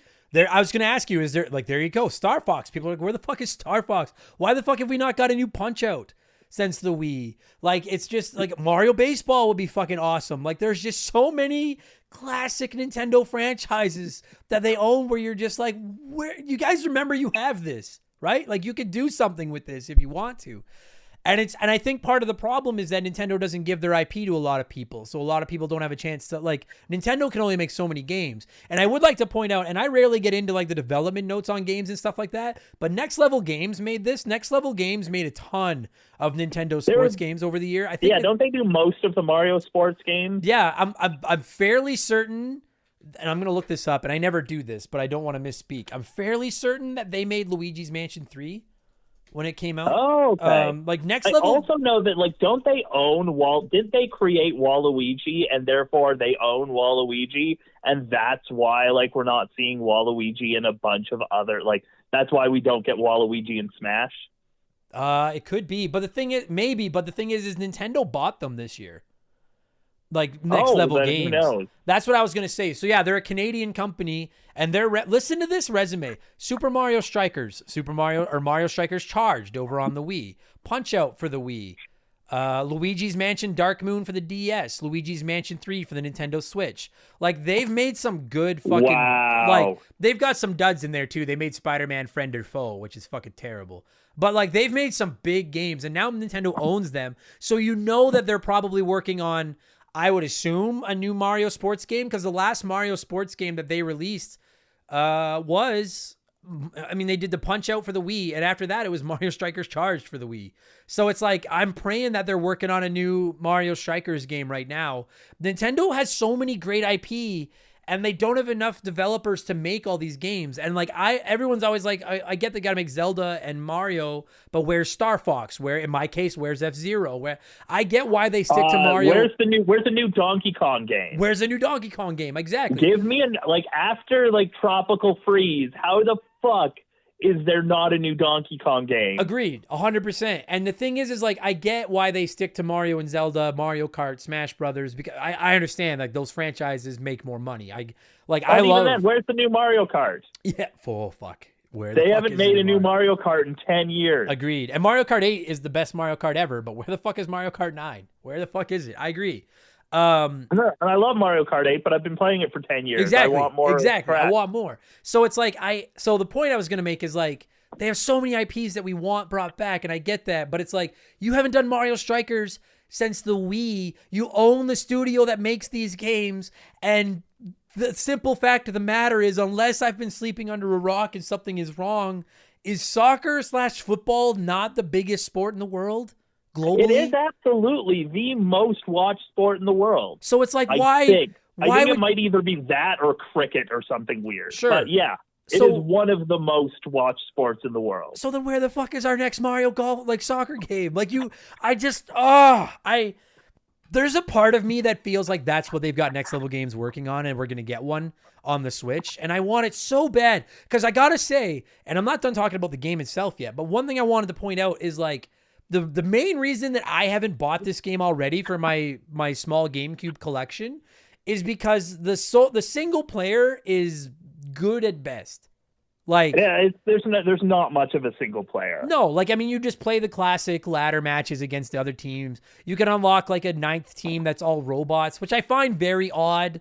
Why the 9th team wasn't Bowser and like a bunch of his fucking like cheating fucking teammates or whatever, but it's all these robots, which whatever, I don't care. Like, there's a 9th team that's stacked, whatever, it's fine. But like the multiplayer is the meat of this. That's where the meat's on the bone in this game. And now we've got the Switch, which admittedly it's online sucks, but it's still there. Like, you could play this game online. I'm just floored that they haven't brought this franchise back. Like the thing is Mario Strikers came out near the end of the GameCube. Maybe it didn't sell that well. Like, I'm just really surprised we haven't gotten a new Mario soccer game in so long. But it's sold well enough to get a sequel. Maybe the Wii one didn't sell that well, but at the same time, like, it was a Mario game on the Wii. That was like one of the highest install bases of any console in history. Agreed. I'm floored that we haven't gotten another. I love this game. Now you brought up the Wii one, and the thing is like, there's more depth with the Wii one and stuff, and some would say that's better. I'm torn. I like the Wii one a lot. It's good, but I like how basic this one is, because once you pick your captain, your Wario or your Bowser, your Peach or whomever, or not Bowser, pardon me, but you pick whoever your character is, then you get to pick your sidekicks. And I saw when I was refreshing myself on the game, some people shit on the idea that like when you pick a sidekick, you get 3 teammates, but you can pick Toads, Koopa Troopas, Hammer Brothers, or I think Birdos. I think Birdo is your 4th one, and they all play. And it's weird that Birdo's not just a character. Agreed, 100%. Yeah, I agree with that. But they all play the same. Like, it's not like you can pick like there's no free agents. You don't, like, this Toad's got great endurance, but his shot sucks or whatever. Like, they all play exactly the same. And some people come down on that, but I'm personally of the belief that like, that's the secret sauce to what makes this game so brilliant, is that you basically, like, I love chess. And to like relate it to chess, for those of you that haven't played Mario Strikers, it's like you have a queen and then like 3 bishops. And I like that because the strategy revolves around your queen. Like the strategy in this game is clearly around your captain and using that power shot. But you've got these 3 other players that can still all shoot, chip in and can score and can do big flips and can play defense and everything. But I like that because the strategy comes down to how do you use those 3 pawns to get the ball to your captain. I disagree with people that want more depth in those other 3 lesser known players. I guess the only time I would argue that playing as the 3 pawns kind of sucks is if you play it 3 or 4 player all on the same team and you get stuck with like Toad instead of being Mario. Yeah. I could live with that, but I think again, that adds another layer of strategy to it myself. Like those 3 disposable. And the thing is if you take your foot off the gas and ignore the pawns, they'll burn you. They'll score. Like they can score. I love it. Like Toad. I guess my only problem with that is like, why give us the option of things that like play the exact same? Like I actually kind of disagree. I would like to see some variety in those extra characters. See, like, I get it. Like, it would add to it. Maybe it's just because I got so, like, my friends and I were so deep down the fucking rabbit hole with this game that we were like, that was part of the strategy to us, was like sacrifice your fucking shitty Toad to get Mario open so I could get the ball to him. But I get what you're saying, and I wouldn't have complained if you could build a deeper team. I just think that the way the game plays can play to that as like almost to an advantage if you want it to be. But I get what you're saying. My big qualm is just, I don't feel like there's a lot of difference between Toads and Hammer Brothers and stuff like that. I would have liked to have seen more focus on that. There's a little bit, but I would have liked to have seen it be like, the Hammer Brothers fucking are like, did you ever play ice hockey on the NES? Yeah. Like it would have been cool if the Hammer Brothers were like the fat guy and Toad was like the skinny guy. And you could pick, like there was like different stats, like there was more than like, because like at the moment, like the way it was, the difference was really just cosmetic. Yeah, I'm fairly sure you're right. Yeah, like I don't think there was a big difference in how they played or any. Maybe I'm wrong, but I don't remember them playing. I could also be wrong because again, I played this game once 10 years ago. Yeah, but like it would have been cool if you could have built a team like that. I agree, but I like the way that like clearly the focus and the emphasis is on your team captain. And your captain is overpowered, but that becomes part of the strategy to it, and I like that part. I love the celebrations in this game when you score. Oh. Yeah, because it actually it does sound like you're watching like an Italian broadcast of a soccer game. Yeah. And it's like, just hear some guy going, goal! and it looks so good. Like graphics play a role. I think I've been quite adamant that like, to me, graphics are so far down the priority list for me. Like if it looks great, perfect, but it doesn't have to. This game looks like a fucking Mario Pixar movie. And like the goal celebrations, the way the stadium and everybody cheers and lights up, like it, just watching like when I was watching the YouTube videos of gameplay, like to get ready for this podcast, I was like, God damn, this game looks fucking good. It just looks so colorful and it's easy to follow. And I really like, I love the way I like the goal celebrations, like Waluigi does the suck it thing and like Toad spins on his head like a breakdancer and shit like that. Like when you score, you want to watch them. Like it's like you're gloating and it's perfect because everyone knows that in soccer, the goal celebrations are such a big deal.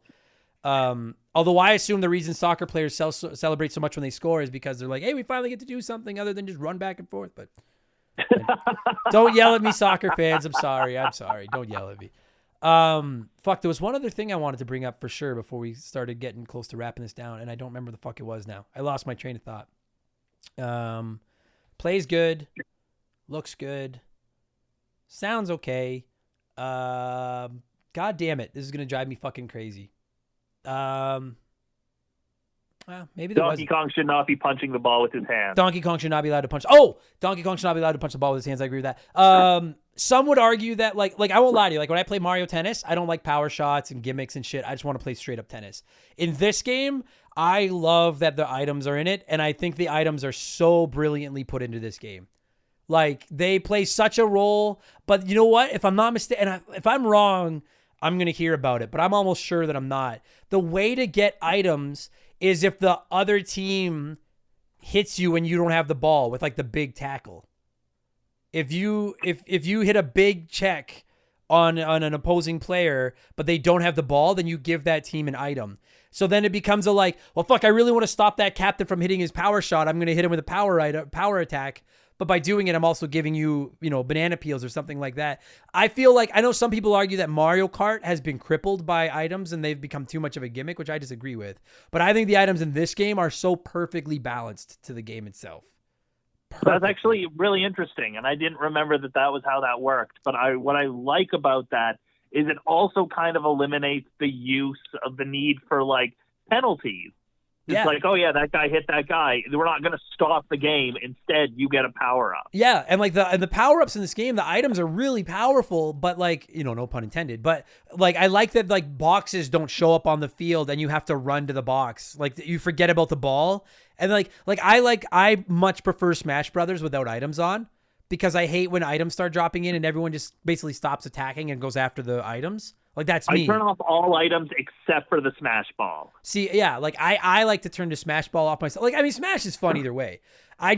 In this game, the focus is on the soccer. It's on the gameplay. And if you play a more aggressive style, you're going to hand the other team more power-ups that they can use to burn you. Or like, they drop the banana peels on the, like, dude, like the strategy that comes with like, if I have banana peels, I save them for when I'm about to try to use my power shot. And then I drop them to form like a little bit of a wall around me to try to buy me enough time to get my power shot off. Like that's such a brilliant, that's smart. Like that's such a brilliant little addition to the game. Like, I just think it's so well balanced. It's so well designed. Anyone can pick up and play it.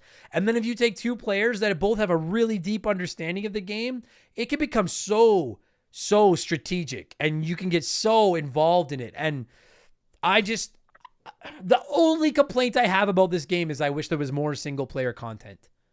Yeah, like a story of some sort, like a single player campaign that like, yeah, you can play that. But like, yeah, there really is nothing for single player in this game. You're right. No, like it's hard. Like I remember trying to beat all of like the cups. Like there's a bunch of different like cups and shit like that.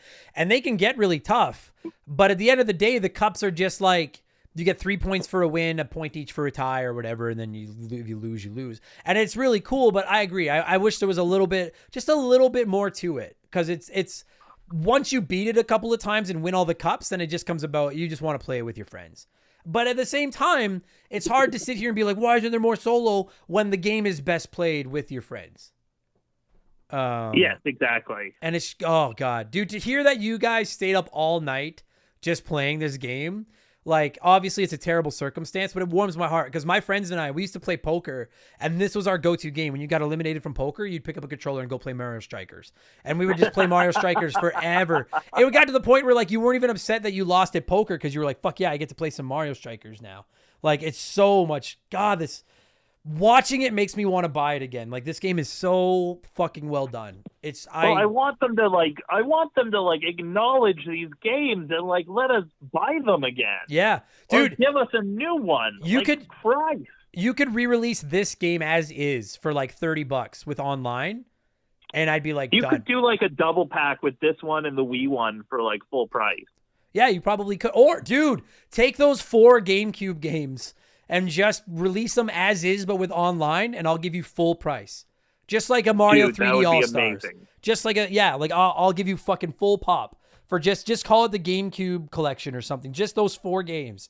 And I would make sure the online works. And I don't need anything else. I'll fucking give you full price because they're all spectacular. Drives me crazy that this franchise has been forgotten like it has. Fucking drives me insane. As a hockey fan, I don't even want a Mario hockey game.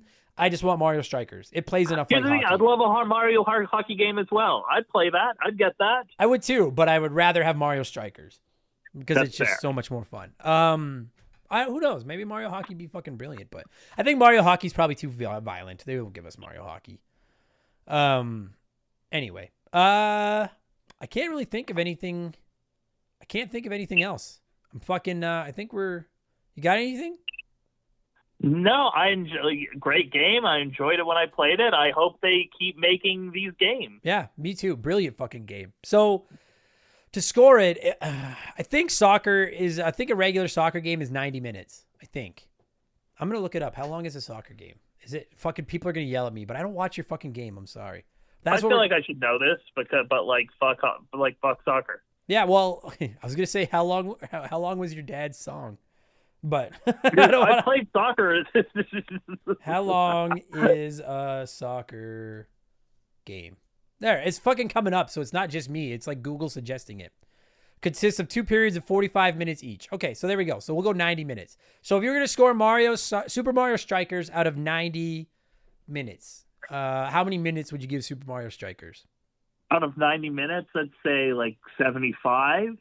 All right. It's like a great game. There's definitely room for improvement, and I hope that they make a more buffed up version of this game in the future. Me too. If I had bought this game now, having no nostalgia for it, and I played it now, I'd probably give it about a 70. Because I'd be like, it's a fun game, but like without playing it with other people, it's kind of meh.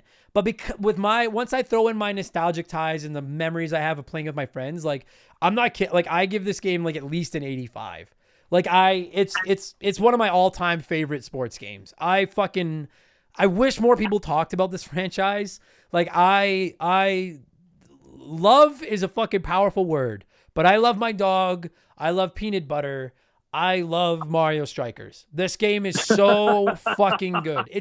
I adore this game. Adore it. Just those 3 things. Those are my 3 loves. It's my dog, peanut butter, and Super Mario Strikers. Those are my loves. Sorry, Shaylee. Shaylee doesn't listen to this. It doesn't matter. Fuck. Boy, what a roller coaster. This was our final episode for 2021. What a fucking roller coaster this was. So weird ass year. Isn't that the fucking truth? So thank you for doing this. I appreciate it. And thank you. I know I break your balls a lot. And listen, the fact that you fucking said that you want another Mario's Missing confirms that you're never getting back into the Hall of Fame. But it is the holidays. It is the holidays. So I would like to offer you 1 ticket to go to the Remember the Game Hall of Fame and see your brother's fucking wing, because your brother is in the Hall of Fame. Oh, for fuck's sake. And I would like to ask if you could ask your father over the holidays if he would be willing to sell me the rights to his song so that we can press it on vinyl and sell it in the gift shop. I love that story. Mark, I promised at the beginning of the episode I'd give you a floor to tweet to promote it. So I don't even know how TikTok works, so I can't even use the proper slang. So I'm just gonna bow out. But for all of the fucking young hipsters out there listening to this that are on the old Talk Tick, how can they find your ticks that are talk? You can follow me at Bark McHugh. It's like Mark McHugh, but bark like a dog. BARK. Was there already a Mark? Yeah, there might have been. I don't know. You didn't even try. You just went with Bark McHugh.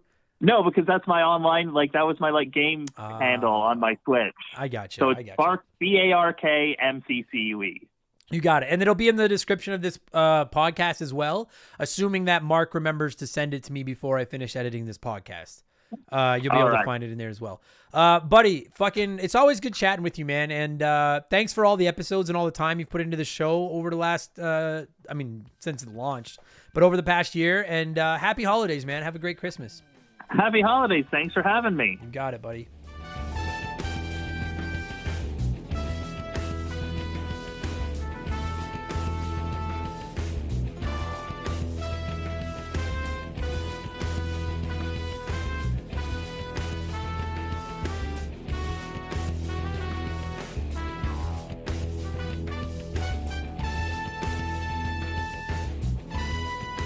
And that's going to do it for this week's episode. Mark, thank you so much for giving me a call and sharing that story. Fucking hilarious.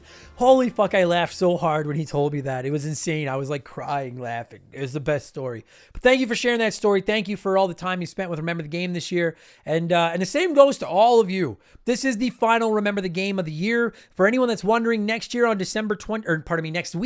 on December 29th, I am taking the week away from Remember the Game, but I'll be releasing one of our previously released bonus episodes of Expansion Pass that usually is available only to our Patreons. I'll be releasing one on our free feed, kind of as like a tide over, kind of as a free sample, kind of, the first bump is free, kind of as a thank you to all of you for all the support. 2021 has been the fucking craziest year of my life as far as this kind of stuff goes, like content creation, my comedy career, this podcast. We grew from about 10,000 downloads a month to almost 100,000 downloads per month.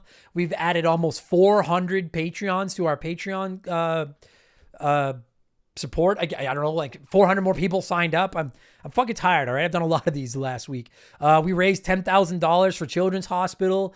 You guys have changed my life. I say it every week, but I mean it from the bottom of my heart. Remember the Game is the thing I'm the most proud of anything I've ever done in my 38 years on this rock. And I owe all of it to you guys. So I say it every week now, but whether this is your first episode or your 179th, thank you so much for giving Remember the Game a chance. Thank you for listening. Thank you for all the kind words, the support, the feedback, the Patreon pledges, everything you guys have done. And I hope you all have a great Christmas, a great holiday season, a great New Year's. Stay safe, eat a bunch of food, hang out with your friends, your family, play some video games. And we'll be back in 2022 with the best fucking year ever of Remember the Game. And yes, I will fucking cover Final Fantasy Tactics at some point next year. I don't know when, but you can all stop asking. It's fucking coming. But I won't cover Majora's Mask. Thanks for listening again, everybody. Have a great New Year's, great holiday season. Merry Christmas. And I'll talk to you all again soon. Cheers. And Mark's not getting back in the Hall of Fame, for the record. All right. Cheers. Goodbye. Thank you. Remember the Game is brought to you by our Patreons. I couldn't turn out all the content I plug out every week without all of your support. So I would like to take a moment to thank everyone that has supported us at the junior executive vice president level or higher over at patreon.com/rememberthegame. A huge shout out to, here we go, final one of the year. I'm going to nail this one. Watch.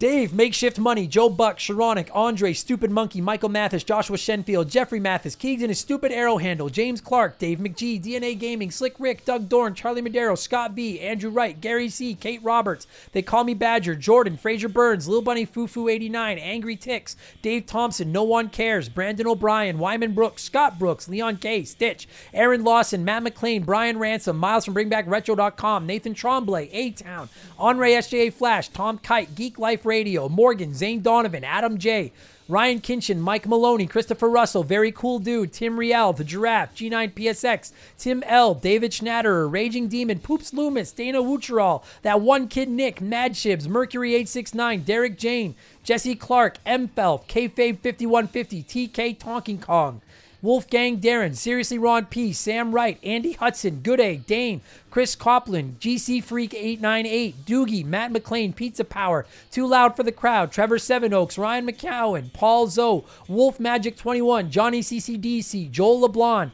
Carmichael Nicholas, Squints, Tense Sparkster, Omega 88, Nathaniel Shelley, Explode Processing, Chowdy Loudy, Dan Wagner, Candido, S2 Von 5000, Titan 420, Jose E. Marco, Oprah's Iron Fist, Adam Farrer, Russell Aldridge, Classic Crusade, Karth from KOTOR, Chance McCoy, Jeff Bergeron, Ian Watts, Joe Kirby, Captain N, Owen the Game Furchuck, Game Nomad Misi, Daniel, Astro Alpaca, Stu Bergeric, Eden Awaits 1981, Tunable Power, Swanee, Tom Danks, John Woodruff, Inhuman Sumo, Chalupa Cabra, Rocker Dude, Mikey NL83, Just a Fish, Bagalazino, Noop Q, Scientific Wonder Penis, Beth, Strife 89, Liam Denzalo, Spicy Mortician, Eric Shavinius, Holmes, Ryan Gibbons, Zach Shepard, Chris Dickin, Jay Hampton, Dylan Flora, Jackson M, Matthew D'Amica, Daja 1K1T, Clayton Robertson, Frosty Feet 492, Britt O'Neill, all the good names were taken.